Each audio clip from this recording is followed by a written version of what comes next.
Podcast com Rodrigo Carpati.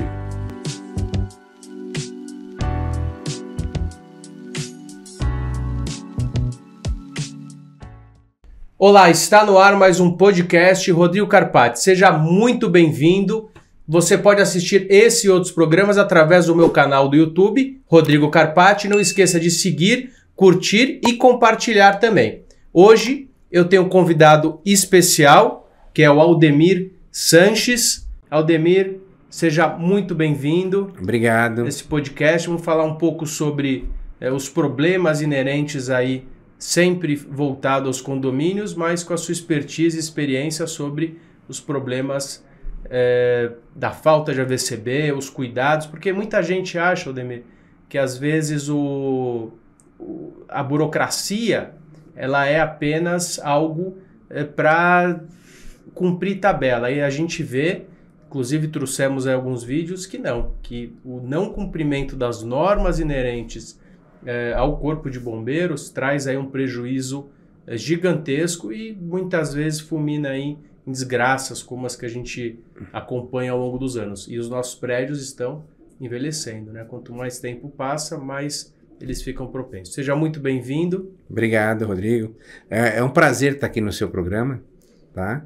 É uma oportunidade única. Eu estou presidente da Associação de Engenheiros Bombeiros do Estado de São Paulo. É uma associação relativamente recente, né, que foi criada em 2017, e o próximo biênio eu estou à frente dela, né? E é uma oportunidade de divulgar esse trabalho da associação, né? E também falar um pouquinho sobre a nossa origem, que é o Corpo de Bombeiros, né? E buscar aí um pouco mais de transparência em alguns assuntos relacionados com os condomínios. Eu estou à disposição para qualquer dúvida que você tiver, que os seus ouvintes com certeza devem ter. Então, vamos começar pela associação, para que quem estiver aí nos ouvindo e nos vendo, esse podcast pode ser assistido e também ouvido através de qualquer plataforma streaming. Quem estiver nos assistindo e ouvindo, como chama a associação? É a Associação de Engenheiros Bombeiros do Estado de São Paulo. É a EBOMBESP. E tem um contato, um Instagram, um telefone? Atualmente nós temos o nosso site, né? Que é o www.aebombesp.org. Tá bom, ele vai aparecer aí embaixo. E são duas expertises essenciais para que os condomínios tenham segurança. Primeiro, a da engenharia, e agregada com a expertise do Corpo de Bombeiros. As pessoas não percebem, mas não percebem não, elas percebem, porque o fogo é claro para todos. Elas não entendem a necessidade, aquele condomínio edificado na década de 50, 60, 70, 80, que não fez a reforma elétrica, começa a colocar, modernizar, tomada elétrica, ar-condicionado, coloca ali a piscina aquecida, não faz a reforma elétrica porque ela é cara, resultado disso, incêndio. Sim. A experiência que a gente tem em termos... eu gosto sempre de falar que assim, a engenharia de segurança contra incêndio, apesar de não ser uma disciplina específica atualmente, né, ela está englobada dentro da engenharia de segurança do trabalho, o que é uma pena, porque nós já temos alguns cursos de especialização em engenharia de segurança contra incêndio, inclusive um que é patrocinado pela Fundabom, que é a Fundação do Corpo de Bombeiros, né? E esses cursos, eles fazem com que o profissional de engenharia perceba a importância da norma técnica voltada para a segurança contra incêndio. Esse é um ponto. O segundo ponto é que o Corpo de Bombeiros, como órgão público, ele tem o ônus, ele tem a obrigação de cobrar do particular, de acordo com o decreto estadual, a regularidade da edificação. Então é assim, qualquer edificação com mais de 200 metros quadrados, que tem uma atividade diversa de residência unifamiliar, precisa ter a licença do Corpo de Bombeiros. Isso seria o AVCB ou não necessariamente? Nós falamos em licença do Corpo de Bombeiros, que engloba o AVCB. Queria que você explicasse diferenciar AVCB, AVS e outras Ok. tantas. outras siglas, né? Que tem, o pessoal confunde muito. E elas são regionais também. Você sai de São Paulo, você não tem o AVCB, você tem outras siglas também. Isso. Então, dentro do estado de São Paulo, eu vou falar em relação aos municípios, tá? É muito usual as pessoas confundirem AVCB com AVS. O AVS é a autoverificação de segurança, que é um instrumento da Prefeitura de São Paulo para fazer o retrofit de edificações antigas. Tá? Então, esse é um instrumento municipal, do município de São Paulo. O AVCB é a licença que é concedida para edificações com mais de 750 metros quadrados. Por quê? Porque é o auto de vistoria, ou seja, um bombeiro vai lá e verifica as medidas de segurança contra incêndio que estão instaladas na edificação. Nem sempre o bombeiro vai fazer essa visita em casos de edificação de menor potencial de risco. São aquelas edificações com menos de 750 metros quadrados e com ocupações que são simples. Por exemplo, o seu cabeleireiro, né? O rapaz do açougue, a padaria, que não comportam uma área de 750 metros, então eles têm o que a gente chama de CLCB, que é o Certificado de Licenciamento do Corpo de Bombeiros. Todas essas licenças, depois da Lei KISS, elas são obrigatórias para ter a licença de funcionamento. Olha que interessante, né? E os condomínios residenciais, e esse acho que é o grande nicho, né, que você fala para esse público, né? Os condomínios residenciais, eles precisam ter, sim, a sua licença. Por quê? Porque os moradores, os usuários do condomínio, eles precisam ter a certeza de que, além de estarem seguros, ou até com um seguro, ou com alguma coisa, eles têm que estar em segurança, ou seja, têm que estar com equipamentos disponibilizados para serem usados em caso de emergência. Interessante. E é muito importante que existem algumas situações, Aldemir, onde as pessoas acabam, elas querem ter a certificação, lógico, porque a gente vai falar dos riscos, a licença, mas não querem realizar a obra inerente a isso, a adequação. Então, eu queria que você falasse, assim, duas obras que eu tenho verificado e achei muito interessante no dia a dia, acompanhando esses condomínios. Uma é a entrada de luz separada para o Corpo de Bombeiros e da água também, porque deu um incêndio, eles desligam tudo e tem uma entrada separada. E a questão dos prédios com portaria virtual, que eles têm que colocar alguns equipamentos de segurança para saída, que é aquela questão do alarme, enfim.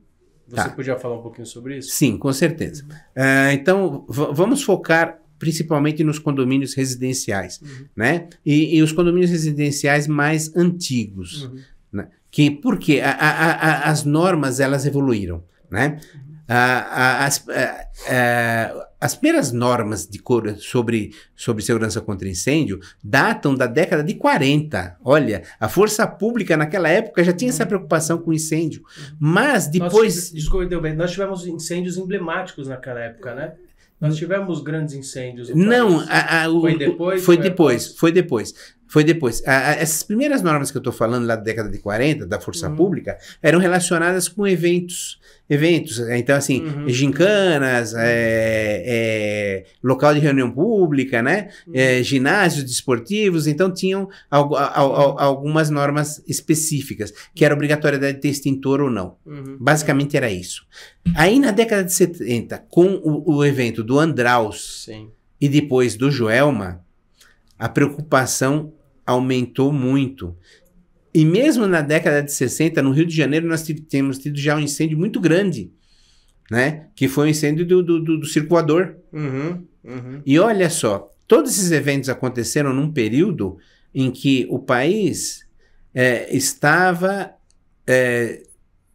bem complicado, as questões de legislação e tudo, né? Estava na época da ditadura, 60 e pouco, foi um momento... Bem difícil. E apesar de ter... Grandes circos norte-americanos em 61, isso. O Andraus em 72 e o Joelma em 74. Exatamente. Até as imagens aterrorizam até hoje, né? Sim, a gente usa muito. E é muito, assim... É visceral. É algo É visceral, porque a gente está falando em 180 e poucas vítimas no Andraus e 200 e poucas no Joelma. Eu tive no Joelma visitando, porque eu visitei já grandes condomínios, e você sabe que o Joelma mudou de nome. Sim. Por conta do incêndio. Ele ficou muito estigmatizado, assim, é algo... e você vai lá, eu sabia que o prédio era outro, e assim, sei lá, você sente, eu não sei, a gente fica impressionado só de saber que naquele local, e as imagens da TV do Joelma são terríveis, são aterrorizantes. São, especialmente as quedas livres, né? Por quê? Porque não havia uma orientação específica para as pessoas de que em caso de incêndio deveriam sim usar as saídas de emergência e as escadas de segurança. Eu desci a escadaria lá do Joelma e aparentemente pareceu seguro. Mas assim, eu tenho visto em prédios antigos, onde o AVCB, o Corpo de Bombeiros, ele não vai... eu queria que você falasse isso também. Os prédios mais antigos, a obrigatoriedade ela passa a ser... Não é esse o caso, Rodrigo. Na verdade, a importância de entender relativizada. O trabalho com as edificações antigas. Né? Eu fiz um trabalho, inclusive é um trabalho que a gente está fazendo quase pro bono, junto a um prédio que o Niemeyer, ele é o edifício Montreal, ali na Santa Ifigênia. Né? Um síndico tomou esse prédio na mão e está tentando colocar ele em ordem. Né? Ele conseguiu lá fazer um projetinho e tal, com adaptações. Por quê? As adaptações. O prédio foi concebido numa época em que a própria arquitetura, ela não se preocupava com as questões de segurança contra incêndio. E as escadarias, normalmente, elas eram dentro, né? Assim, elas estavam muito... Exatamente. Não havia um poço de escadas enclausurado, algo que permitisse que as pessoas saíssem em segurança. Né? E essa preocupação é muito grande porque dentro das medidas de segurança hoje existentes, nós temos as chamadas medidas de segurança contra incêndio passivas e as ativas. Dentre as passivas, nós temos as compartimentações. Então, se faz uma compartimentação horizontal para evitar que o fogo se alastre ao longo do piso. É como se você direcionasse ele, né? Subdividisse ele. Isso. Setorizasse. E você faz uma compartimentação vertical para evitar que passe de um pavimento para outro. O que é interessante que... Não sei, hoje é muito difícil encontrar imagens, mas eu tive a experiência de estar sendo aluno e participar do combate a incêndio do incêndio da CESP. No incêndio da CESP, né? No incêndio da CESP, um prédio caiu. O prédio caiu em razão do sinistro. E olha, isso foi em 1987, já denunciei a idade, né? Em 1987. Então, olha só quanto tempo, né? E foi um incêndio muito rápido. Por quê? Por falta de compartimentação vertical. Né? Alastrou e foi embora. Alastrou e foi embora. De qualquer forma, o que é importante nos residenciais mais antigos? A preocupação em se adequar à IT 43, que é a Instrução Técnica do Corpo de Bombeiros, de número 43, que fala sobre edificações existentes. Ali tem todo um passo a passo que orienta como deve ser feita essa adaptação. E aí é possível, sim, conseguir a licença. E ser relativizada, porque não dá, por exemplo, para você adequar uma escadaria que já está edificada, a não ser que você construa outra. É o que financeiramente inviabiliza. E falando de escadaria, Ademir, eu já visitei alguns condomínios que ela tem uma escadaria pressurizada. Sim. Quando que a gente precisa ter uma escadaria pressurizada? Legal. E olha que isso é algo, naquele condomínio que eu tive especificamente, era um transtorno, porque o equipamento não funcionava, a manutenção era cara. Então vamos lá, eu vou tentar explicar essa questão da pressurização da escada. Durante muito tempo no Brasil, nós achávamos que ter apenas uma antecâmara voltada para o lado externo era suficiente para fazer com que a fumaça, o calor se dissipasse e não entrasse no poço de escadas, tá? Isso chegamos à conclusão de que não é verdade. Então havia necessidade de se pressurizar as escadas. tá? A partir de 30 metros de altura do prédio, já começa a ter um fenômeno onde a fumaça ela estratifica. O que que é isso? A fumaça ela vem com uma temperatura alta, conforme ela vai subindo, ela vai ficando mais fria, e as partículas pesadas fazem com que ela crie como se fosse uma nuvem. E essa nuvem, ela prejudica todo o sistema de ventilação no caso de uma emergência de incêndio num prédio num prédio vertical. Então, num prédio muito alto, esse fenômeno ia acontecendo e você perdia todo sentido aquela antecâmara. Com a pressurização das escadas, o que é feito? É dado aumenta a pressão no interior da escada através de ventiladores. Esses ventiladores empurram o ar para dentro do posto de escadas, expulsando a fumaça. Ou seja, as pessoas entram dentro E tem condições de respirar e respirar. Só que a norma técnica ela recomenda alguns detalhes. E quais são esses detalhes? Primeiro, contingenciamento. Porque é um risco muito alto. Então, você precisa ter 2 motores. Um motor A e um motor B. A manutenção, ela deve ser feita. Por quê? Se tiver muita pressão, as pessoas não conseguem abrir a porta e não entram na posto de escadas. Se tiver pouca, não funciona. Se tiver pouca pressão, não funciona. Então, tem que ter uma manutenção muito bem feita. Inclusive, existe um equipamento próprio para fazer a medição de quantos pascal está sendo pressurizado naquele ambiente. E ele tem que estar ligado na ligação de emergência, né? Porque hoje os prédios é exigido que você ligue uma tubulação de água e elétrica em apartada. Isso sempre teve... desculpa. Imagina, não tem problema. Isso sempre teve em termos de obrigatoriedade. Como que era colocado no passado? No passado, a grande preocupação era os hidrantes, né? Então, a gente tinha um cálculo de hidrantes, que inclusive era um absurdo. Nós calculávamos 4 hidrantes. Quando você vai usar 4 hidrantes dentro de uma edificação, é quase que impossível. Mas era como a gente calculava. Então, a bomba de incêndio pesada e tal. E o que a norma falava? Olha, a ligação da bomba de incêndio deve ser separada. Tanto que tinha um reloginho separado para a bomba de incêndio, né? O reservatório de incêndio também, né? Então, na caixa d'água,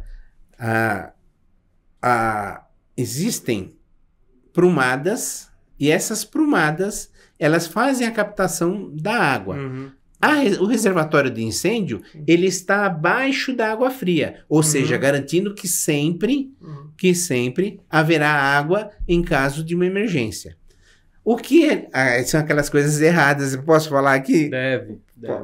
Aí o zelador fala assim, eu tenho 30 metros cúbicos de água aqui, quebrou a minha bombinha lá de baixo. Liga na da... Como faz para pegar a reserva de incêndio? Não tem jeito, por causa que tem... não, mas se a gente cortar o cano... Isso, mas se a gente cortar aqui esse cano... Então, quantas vezes a gente viu o reservatório de incêndio...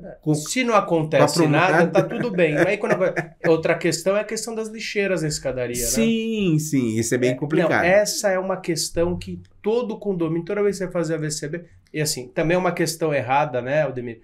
Que vai fazer, daí o zelador liga e fala assim...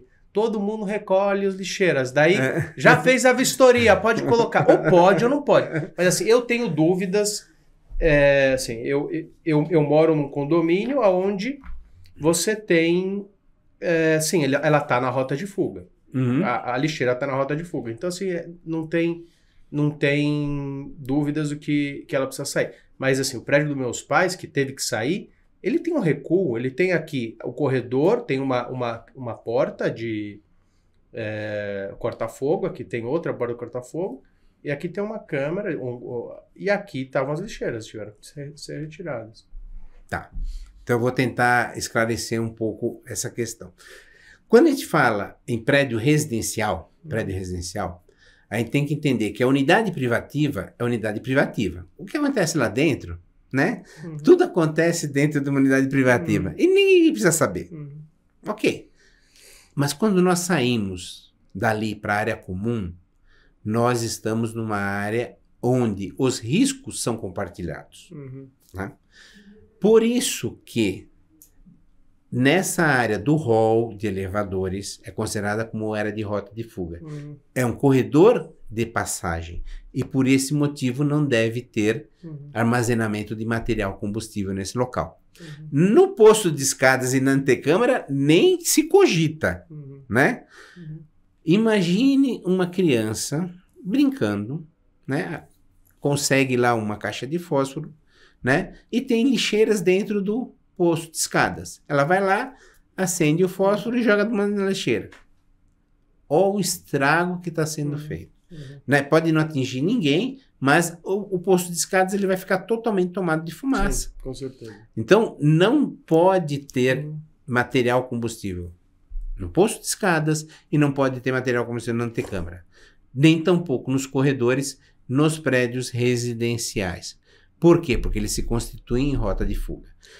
Agora, se você tiver dentro do espaço privativo um espaço destinado a ter essas lixeiras, é o ideal. Você me lembrou de um outro caso, Ademir, onde o condomínio tinha por hábito armazenar material nas garagens e, logicamente, que o síndico era contrário, e um dos condôminos ele acabou colocando ali algumas tintas, algumas latas de tinta. Elas pegaram fogo. Sim. Pegou fogo no carro eu acho que pegou fogo, eu não me recordo, isso já tem muitos anos, do carro. Pegaram fogo, acho, em 2 automóveis do morador, da guarda das tintas, e o prédio naquela ocasião não foi responsabilizado porque já havia orientado esse morador de que não podia, ele já tinha sido notificado. Então a postura do condomínio é importante. E pegou fogo no carro do vizinho e o seguro não pagou. O seguro do prédio não pagou, porque não se deve acomodar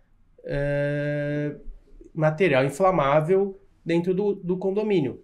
E daí a pergunta que eu vou te fazer é a seguinte: vejo algumas seguradoras que elas não pagam, não ressarcem o prédio se ele não tiver VCB. Sim. Né?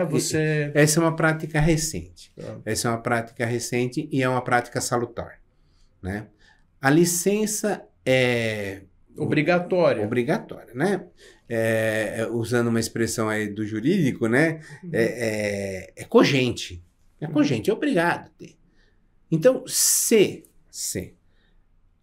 o empreendimento não possui a licença, ele está irregular. A apólice, ela visa a segurança não só do patrimônio, mas também dos usuários e das pessoas. Inclusive, a apólice, no meu entender, ela é um resguardo da sociedade como um todo. Sim. Então, quando eu dirijo meu veículo sem nenhum tipo de seguro, eu estou colocando em risco as outras pessoas que vão se envolver num acidente comigo, de que eu como pessoa, vou ter que ter condições de bancar eventuais danos. Os ressarcimentos. Né? Quando eu estou segurado, não. É diferente. Então, o bom seguro é aquele que você paga e não usa. Perfeito. E nesse caso específico, aqueles depósitos que existem, né, nos condomínios, eles podem armazenar líquido inflamável? A recomendação é que não. Você quer armazenar líquido inflamável dentro do seu depósito? Desde que você faça aonde? Dentro de um armário metálico específico para esse fim. Então, os depósitos, eles comportam, sim, você tem um armário metálico, sim. Que aí você vai colocar o líquido inflamável ali. Né? E, inclusive, isso tem no mercado para vender. Então, quando o perito de incêndio da seguradora foi, ele deve ter visto que não tinha lá um armário para armazenamento. Não tendo armário para armazenamento, o armazenamento está irregular. Perfeito, perfeito. Assim, e coisas importantes, por exemplo, responsabilidade do condomínio. Ele precisa se eximir dessas responsabilidades seguindo a norma. Isso deveria parecer mais óbvio do que é. Assim, é óbvio, mas as pessoas acabam não entendendo. Então, se você não tem ali seguindo as obrigatoriedades legais, o AVCB é uma delas, mas a minha questão é a seguinte, né? A empresa, a seguradora, ela não coloca como condição a AVCB, mas depois ela vai e não ressarce por causa do AVCB. Então, assim, eu acho que uma coisa é uma coisa, outra coisa é outra coisa. A prática comercial é inadequada. A prática comercial é a mesma coisa. Olha, eu posso te fazer lógico. Eu tenho um amigo que ele trabalha com seguros de ramos elementares, né? O Marcos Briaga. E o Marcos, ele é um fomentador de negócios na minha empresa, né? Por quê? Porque na hora que ele vai para fazer algum seguro e vê que a empresa está irregular, ele já avisa a gente. Fala, Aldemir, olha, a empresa tal não tem, eu pedi para entrar em contato com você para tentar regularizar. Por quê? Porque ele sabe que fazer o seguro numas condições dessa é um seguro que se torna ineficiente. Temerário, é isso aí. Né? Então, a gente percebe aí o bom corretor, o bom profissional, aquele profissional que realmente orienta quem está na ponta da linha. E assim, o síndico, vocês são tudo louco, né? Eu falo, síndico tem 100 e poucas atribuições pelo Código Civil, né? São um monte de verbos ali que vocês têm que... Eu fico pensando... quão difícil é dominar todas as disciplinas e habilidades para colocar uma atuação que não se coloque em risco também. Exatamente. Né? Porque o teu corretor, você vai no teu corretor, ele fala, não, beleza, teu condomínio tá supimpa. Aí daqui a pouco ele vem, você tem um sinistro e o cara não te paga. Se você tem toda a razão, Aldemir, é interessante porque a responsabilidade do síndico, e tenho propriedade para falar, escrevi sobre isso também, ela é culposa, né? A culposa ela é mais fácil, né? Porque negligência, imprudência, você errou, você não seguiu uma norma legal, mas a responsabilidade civil ela também pode ser objetiva. Sim. O que é objetiva? Independente de culpa. Então você responde em função do risco da atividade que você exerce. Então é algo muito temerário. Por si só, a atividade de síndico é uma atividade de risco. Então, se ele não fizer nada de errado, ele já corre risco porque algumas situações podem ser interpretadas. Imagina se ele fizer coisa errada. Então, ele tem que tomar muito cuidado. E a questão do Corpo de Bombeiros, assim, algumas questões que eu trago como bandeira e é muito, muito prazeroso ter você aqui para corroborar com isso. Assim, onde eu vou dar palestra, onde eu passo, eu sempre falo da importância das NRs, da importância da engenharia para o condomínio, as vistorias preventivas e, com certeza, a questão do Corpo de Bombeiros. Eu já vi, já participei de problemas em condomínio, já participei de incêndios e, assim, é algo que dói muito. Eu queria te fazer uma pergunta. Uma eu já te fiz da lixeira e se você já participou de algum salvamento no dia a dia, você... coronel do Corpo de Bombeiros. Agora eu brinco que eu sou leão ascendente, né? Não, o leão nunca perde a majestade. O leão é sempre um leão. Não, sim, mas leão ascendente. Eu já estou na reserva já há alguns anos, né? Desde 2011 eu passei para a reserva da Polícia Militar, né? Eu passei no posto de coronel, então dessa época eu só atuo como na engenharia, como engenheiro mesmo, perfeito, né? Como engenheiro. Na minha carreira, um dos incêndios que me foi mais assim chamativo foi onde nós fomos obrigados a usar a escada Magiros e a plataforma aérea elevatória, que a gente chamava de ala, né? O autolançador aéreo, que era essa que era a expressão, né? Para fazer resgate num condomínio residencial, num prédio residencial, ali na região, eu falei da Santa Ifigênia, ali na região da Santa Ifigênia, embaixo começou o incêndio num supermercado, e passou para uma gravadora de discos. Isso não existe mais, né? Aquela gravadora de disco que usava o disco de vinil. E o acetato de vinila, que é a base do disco de vinil, ele é altamente tóxico. E na hora que começou a pegar fogo aquilo... já é preto por natureza. Isso, Aí na hora que começou a pegar fogo naquilo, aquela fumaça começou a invadir os andares de cima. Porque as pessoas até então não tinham saído de lá. Até por ignorância. Por quê? O alarme de incêndio só tocou nas lojas e não no prédio. Olha, né? Porque não se tinha noção Do do que risco, tava do risco da falta de compartimentação vertical, aquela que eu te falei. E quando nós chegamos lá, nós começamos a atacar o incêndio no supermercado e na gravadora. E aí a gente começou a perceber que as pessoas começaram a vir para as janelas, vir para os alpendres, para tentar respirar. E aí foi onde que as nossas viaturas começaram a fazer um salvamento. Nós tiramos, que é uma exceção, não é regra, tá? A regra é que, em caso de incêndio, você procure a saída de emergência e use a escada normal, né? Então, aquilo que a gente vê, às vezes, salvamentos com cabo, isso aconteceu no Grande Avenida, né? Ou salvamentos com helicóptero, isso aconteceu lá no Joelma, que até na época o pessoal foi promovido por ato de bravura, né? O saudoso Coronel Caldas, um grande ícone do Corpo de Bombeiros, um homem especial, que eu tive a oportunidade de conhecê-lo, né? E ele foi um dos malucos que saltou. Ele literalmente, ele pulou do helicóptero para cima do prédio, para salvar as pessoas. Então, e salvou, sim, ele teve êxito em conter várias pessoas de saltarem de lá de cima, tá? De saltarem lá de... Dessa turma, acho que só tem um que ainda está vivo, que é o Subtenente Caçaniga, que era do Comando de Operações Especiais na época. De qualquer forma, essa história, né? A gente vai ficando velho, vai virando Forrest Gump.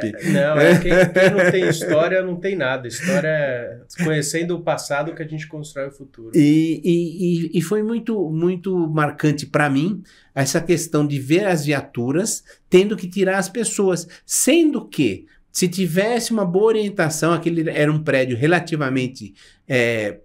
fácil de fazer as contenções que precisaria para que as pessoas usassem o posto de escadas normalmente, sem precisar serem tiradas ali com risco, né? Quando a gente põe a Magiros ali e coloca a pessoa para descer, existe um risco, né? Por mais técnica que você tenha. Vamos ver um vídeo para a gente poder comentar também desses incêndios, desses condomínios? Ok. Ó, esse é um incêndio inerente à queda de um balão. Vocês sempre falam, né? Nunca solte balões. Isso. Esse, inclusive, é um absurdo, né? É relativamente recente esse, né? É gigante esse balão. Foi aquele balão que acabou gerando depois uma queda de energia. Não, esse daqui não foi da Zona Leste. Esse é litoral, né? Do litoral. É um pouquinho menor. O da Zona Leste foi um absurdo. Foi maior que esse daí, inclusive. O problema do balão... Ele não é um balão tripulado, parece? Eu acho que não. Né? Não. Ali são... Ele é muito grande. Ali são lanterninhas que eles colocam do lado, né? O problema do balão, primeiro, ele não tem controle. Ele depende da ação do vento. Depende da ação do vento. Quando você está num balão tripulado, você controla o quanto ele sobe e o quanto ele desce. Esse balão não. Esse balão, se for lançado numa área onde tem aeronaves, é um maior risco para as pessoas que estão voando. Quando ele cai, aí usualmente os baloeiros, né, os ditos baloeiros, eles vendiam a seguinte ideia: não, a gente faz o cartucho aqui para durar tanto tempo. O que é uma grande mentira, porque ninguém controla a queima desses... Combustível, porque depende do ar, a velocidade, o vento. De muitos detalhes. E sempre se coloca muita carga térmica para que o próprio balão suba, né? E depois que você soltou o balão, não tem jeito, ele está no ar. Ele está no ar. Para onde ele for, direita ou esquerda, o meu primeiro incêndio, olha que interessante, você falou uma lustura de balão, né? O meu primeiro incêndio, quando a gente acaba o curso de bombeiros, eu fiz o curso de bombeiros lá nos idos de 87, né? E o meu primeiro estágio, onde eu atendi uma ocorrência, foi uma ocorrência com balão. No dia 31 para o dia 1º de janeiro, um balão caiu sobre uma fábrica. As telhas eram telhas... Brasilite, tipo aquelas de plástico, isso. Telhas transparentes, e elas queimaram, e aí a gente teve que entrar no galpão, destruiu a parte da produção, tal, mas ninguém se machucou, nada. Agora você vê, E um balão desse caindo numa área que ali é um condomínio residencial, parece, né? Parece que é um condomínio residencial, onde você vai ter crianças, onde você vai ter veículos, né? Tudo isso. Então, é um risco inaceitável. Tem que ser preso mesmo. Sim, com certeza. É crime, né? É crime. Balão é crime. É crime. Aldemir, e você tem visto, você tem dados da quantidade de incêndios em condomínios, assim? Não estou falando daquele incêndio que a panela queimou, aquele problema, aquela pessoa que tinha fogo de artifício, assim, incêndios inerentes ao mau uso do condomínio, a pane elétrica, porque quando eu renovei o AVCB de um condomínio, eu tive conversando com o pessoal do Corpo de Bombeiros e assim, não sei se você compartilha dessa informação, ele diz que grande parte dos incêndios em condomínios são em função da pane do sistema subdimensionado da falta de modernização, porque você vai agregando aparelhos, equipamentos e a energia que entra da rua continua, e isso ele chega um momento e a primeira coisa que as pessoas fazem é trocar a bitola do fio, né? A hora que cai a chave, o cara acha que para resolver o problema do apartamento dele, troca a bitola, tô seguro. Não, ele tá deixando o centro lá embaixo de medição mais... Sim. Né? Você compartilha? Eu vou dar um panorama bem geral, que eu acho que é interessante, né? Porque se a gente for pegar os aspectos técnicos disso, a gente demoraria muito tempo. Vou falar de um jeito bem tranquilo. Há 20 anos atrás, não vamos muito longe, há 20 anos atrás, ano 2000, quantos celulares tinha o Brasil? O Brasil não tinha nem 20 milhões de celulares. Hoje, nós temos mais do que um celular por habitante. Que loucura. Né? Então, multiplicamos por 10. Multiplicamos por 10. Mas, multiplicamos por 10, não, multiplicamos por quase 15. Quase 15. Somos 200 milhões, né? É mais do que um por habitante. Então, você já vê, de 20 para 200, o salto que é dado aí. O salto enorme. Um salto enorme. Isso só quando eu falo em celular. Tá? Celular implica em duas coisas. Você ter um carregador para colocar e implica na bateria do equipamento. Então aqui eu tenho um risco chamado bateria de íon lítio e eu tenho um risco relacionado com o carregador. Porque se o carregador é original, ele passou por um processo de certificação. Então, as pessoas adquirem o celular, perdem o carregador original e compram um xing-ling. E aí você tem um carregador inadequado. Numa residência, vamos pegar um apartamento de 2 dormitórios, onde tem um casal com 2 filhos. São no mínimo 4 celulares, tá? Esses 4 celulares, à noite, todos eles são ligados para recarregar para no dia seguinte usarem. Essa carga, apesar de pequenininha, é uma carga que é compartilhada em todas as unidades condominiais. Ao mesmo tempo. Aí você fala, mas é muito pouco, Aldemir, realmente. Agora, agrega isso a um ar-condicionado. Ar-condicionado, ao micro-ondas, que também não existia no passado. Isso. O air-fry. A gente está falando só de residência. As cargas elétricas, elas se ampliaram. Então, um condomínio antigo, primeiro que ele não tem a infraestrutura necessária de quantidade de tomadas, ele não tem a infraestrutura necessária de quadros elétricos, e no final das contas, quando você chega com todos esses rabichos lá embaixo no centro de medição, você tem um aumento de carga geral, que não estava previsto lá na origem. A concessionária até te fornece mais do que você precisa, mas onde que está o seu limitante? Na bitola do cabo de onde você recebe. E isso gera aquecimento.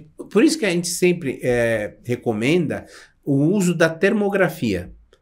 né? Então, na minha empresa, a gente faz isso, o pessoal da associação, os outros profissionais, com certeza, orientam isso. Em caso de necessidade, tem que ter sim, a termografia para verificar como está caminhando a segurança dos diversos quadros, busway, que tem dentro da edificação, né? Essa é uma verificação simples, fora quadros inadequados, né? Porque na década de 60 era permissível o fundo do quadro ser em madeira.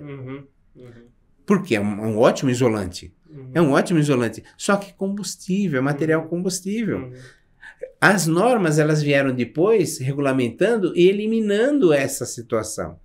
Quadros antigos, por exemplo, não tinham obrigatoriedade de ter uma frente evitando o contato vivo das pessoas com as áreas de passagem de energia. Hoje é obrigatório, aquele acrílico, né? Ou uma placa de divisão. Então, são detalhes técnicos e que vão fazer a diferença, que fazem muita diferença na segurança das pessoas e dos usuários.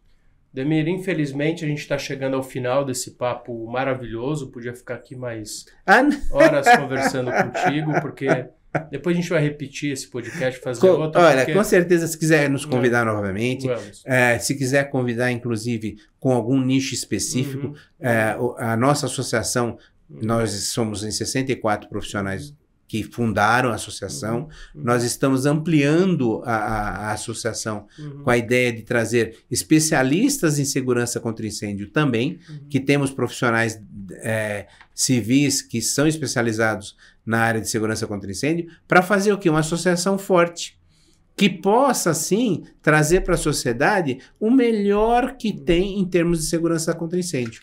Ótimo. Você fala de novo o nome da associação e o endereço, o endereço eletrônico, porque para quem estiver nos escutando e para quem estiver nos vendo, isso vai aparecer aí no rodapé, e depois eu pedi também para você deixar as suas informações pessoais. Você tem uma empresa de consultoria também que chama Mais Valia, também puder deixar um contato para quem estiver nos assistindo e quiser, ou nos ouvindo e quiser entrar em contato contigo. Com certeza. A nossa associação é a EBOMBESP. A EBOMBESP, né? O site nosso é o www.aebombesp.org.br. Esse é o site da associação, né? Entrem lá, tem todas as informações sobre a associação. Essa associação, ela congrega os profissionais de engenharia oriundos do Corpo de Bombeiro, mas nós pretendemos que profissionais que sejam especialistas nessa área de segurança contra incêndio também congreguem conosco, porque é importante, sim, a difusão desse conhecimento, não só para o profissional de engenharia, mas também para a população como um todo, né? Eu vejo a classe dos síndicos como um grande repositório de informações, porque vocês têm uma oportunidade única de estarem atuando junto a pequenos núcleos, né? E às vezes eu bajulo um pouco assim, quando eu digo que vocês têm pequenas cidades. É verdade. E Ademir, e quem quiser uma consultoria, você também tem a Mais Valia, que é uma empresa... O nome da nossa empresa é Mais Valia Consultoria, Engenharia e Treinamento. O nosso negócio é segurança contra incêndio, né? Engenharia de segurança contra incêndio. E o nosso site é www.maisvalia, tudo junto, CET. Aí por que CET? De Consultoria, Engenharia e Treinamento. Nós começamos desde aquele momento que antecede a decisão, né, até a finalização da licença e o treinamento das pessoas. É fundamental isso. Então é maisvaliacet.com, tá? Não é BR, porque a gente acha que engenharia contra incêndio é o futuro do mundo. Legal. Até porque é por causa dessas meninas aqui, a bateria de lítio, se não outra oportunidade... E nos condomínios também, né? Nos carros. Nos carros elétricos, conversar sobre isso, a gente está à disposição. A gente faz parte da comissão da BNT, que trata desse assunto, né? E temos um amigo muito especial, se tivermos a oportunidade de conversar sobre esse tema, eu gostaria muito de trazê-lo, que é o Marcelo, que inclusive é o presidente desse comitê dentro da BNT. Já fica o convite para a gente, em breve, falar sobre esse tema especificamente. A gente vai pedir para a produção aí procurar e a gente falar. Eu agradeço. Demir, muito obrigado. Para você que está nos assistindo, obrigado pela sua audiência. Se você quiser assistir esse e outros programas, basta entrar no meu canal do YouTube, Rodrigo Carpati. Não esqueça de curtir, seguir o canal e também compartilhar. Se você quiser ouvir no caminho de casa, do trabalho, da assembleia, basta acessar esse podcast. Em qualquer plataforma streaming você encontra Rodrigo Carpati. Muito obrigado e até breve. Obrigado, Ademir. Eu agradeço.